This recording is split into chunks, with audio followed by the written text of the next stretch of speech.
Family business makes no sense. So let's talk about it. Welcome to another episode of Family Business Makes No Sense.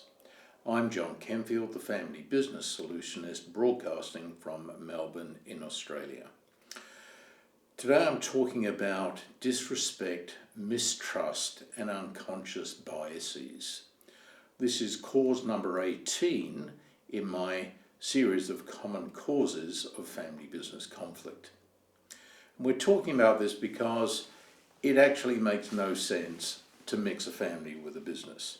What makes families happy conflicts with what makes businesses profitable.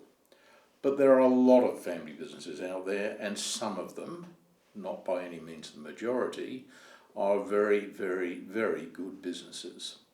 But a lot of them get into trouble. And usually it's because they have failed to understand or act to prevent conflict from arising, which is the most natural thing given that you brought a family into a business.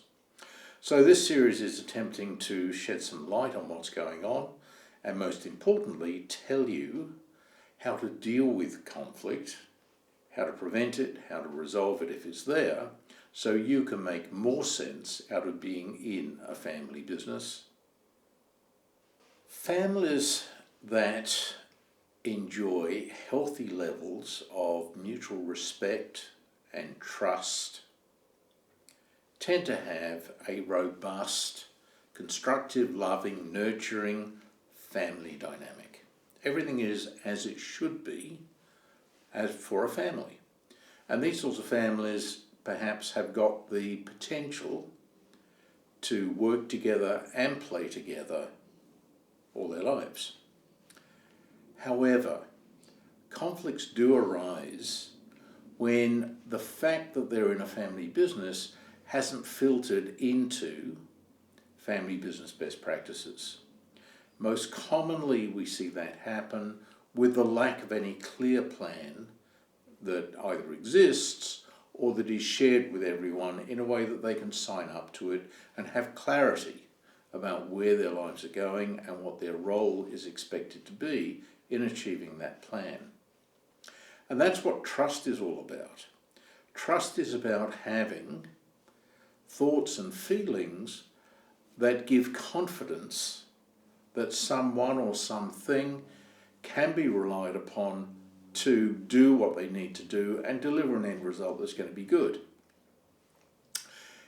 Therefore, mistrust is the absence of those key requirements, and with that comes an erosion of confidence. Because confidence and trust is something that gives emotional stability, the absence creates an emotional vacuum. Into that vacuum pours or is created a whole heap of suspicion of other family members and of life in general.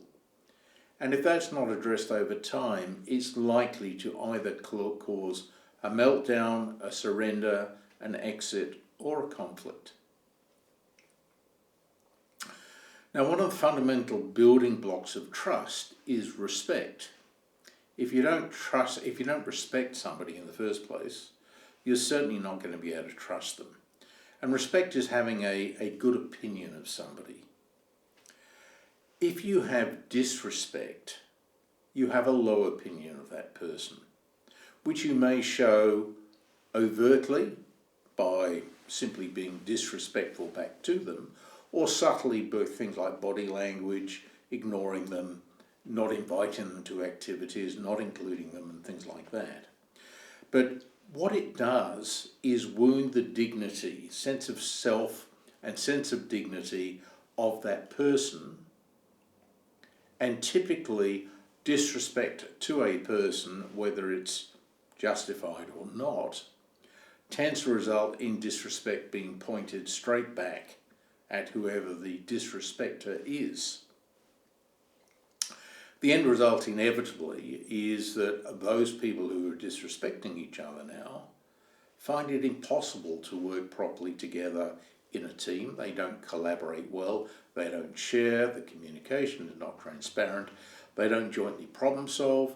And if they have a problem with each other, that is not going to get fixed and is likely to get worse, because that's the nature of small problems in family businesses between family members, especially. They fester and grow larger. Ultimately, one or everyone is going to say, to hell with this, why bother? It will be so much easier not being here, that we then tend to get people who want to drop out or create a huge conflict, which then blows everything up to their benefit or detriment, who knows. The third item really on the list today is unconscious biases. Now, these are tricky because they're unconscious. We don't know they're there, but they effectively constitute an attack on fairness. Because rather than thinking something through, rather than referring back to good values, rather than intellectually and emotionally evaluating something, we've taken a mental shortcut to an unreasoned opinion or view. And that may be very harmful, very damaging, very inappropriate. And when it is, it creates conflict. Now, within families, unconscious biases such as gender suppositions that girls can't do what boys can do in a business, or men don't have an ability to interact properly and empathically with staff in the way that women can, or that women are not entitled to be in leadership roles because it's beyond their ability, they should be chained to a kitchen sink. Those sorts of things which can be embedded ethnically and through upbringing can form biases in people which then, although they may be manageable in the family because it's only dad or it's only Uncle Bill and you know what he's like, you can make excuses in a family, but it's really not okay in a business environment.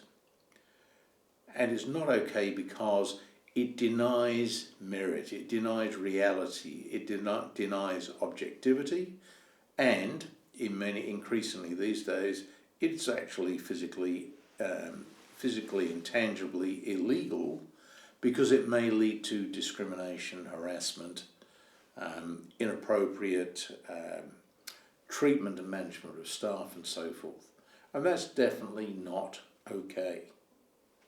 But how do we deal with disrespect, mistrust and unconscious biases so they don't create conflict within our family business? Well, the starting point is it's got to be culture. The fish always stinks from the head is an old saying that basically says if the leader fails to set a good example, create a good culture and support a good culture in the business, then the business will not have good culture. Or if it does, that's by luck rather than by design. So modelling good style, good culture, good empathy, by demonstrating trustworthiness, by being respectful, by trying to avoid being guided by unconscious biases, by consciously thinking about the consequences of everything that's said before it is actually said, that is a leadership responsibility to set a good culture in the business. One can set up procedures within a business where there is a conscious culture of providing positive feedback at all times. We know that millennials and others crave feedback, but everybody wants to be validated. So if you have a process where you train people how to give comfortable feedback, and it may be about something entirely trivial, it may be simply a mechanism for demonstrating I'm not just walking past you because I don't take you seriously, I'm acknowledging you. It can be eye contact, can be body language, can be just a very briefest of comments, but it stops people feeling as though they're disrespected by giving a conscious demonstration of some form of respect and acknowledgement.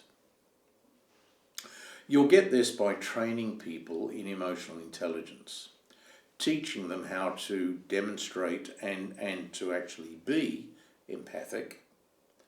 And something that's fundamentally important and often not well done at all is teaching people how to give and receive feedback from others.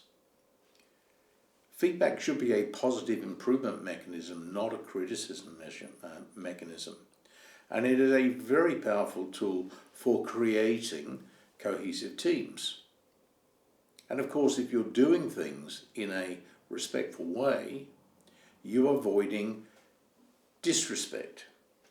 And you're not going to create mistrust, you're going to support the building of trust. And with any luck, you'll avoid the unconscious biases because you're attempting to follow some sort of a script which is designed to create positive outcomes. In the business, we're trying to create high-performance teams. So we need high levels of collaboration. We need people to be respectful. We need them to be trustworthy.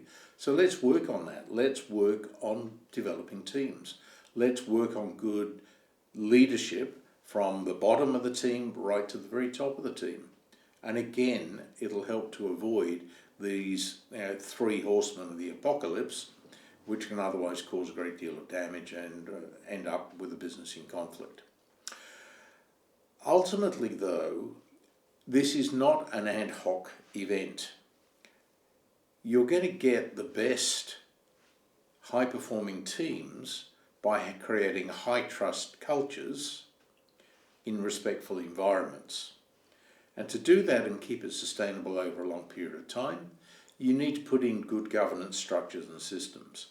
You need to have clear strategies and plans so that everyone knows where the business is going, where the family is going, what their role is in that, what their responsibilities are, what expectations they're entitled to have and expect to be fulfilled. If performance fulfills those expectations, that builds trust.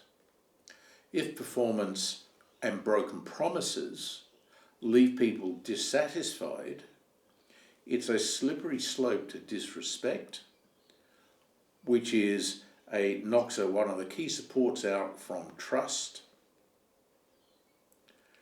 and is then on for young and old, and the business is in serious trouble. But if you have proper systems, performance reviews and all the rest of it, you're creating and engineering multiple opportunities to show respect and trust, and that will help to avoid the lack of them, which we would say is one of the prime causes at a very, very nuts and bolts level of conflict in a family business. If you found this useful, please give us a like, please pass it on to others who may get benefits, and we'll look forward to seeing you again sometime soon. I'm Jon Kenfield, the Family Business Solutionist. Thanks for watching.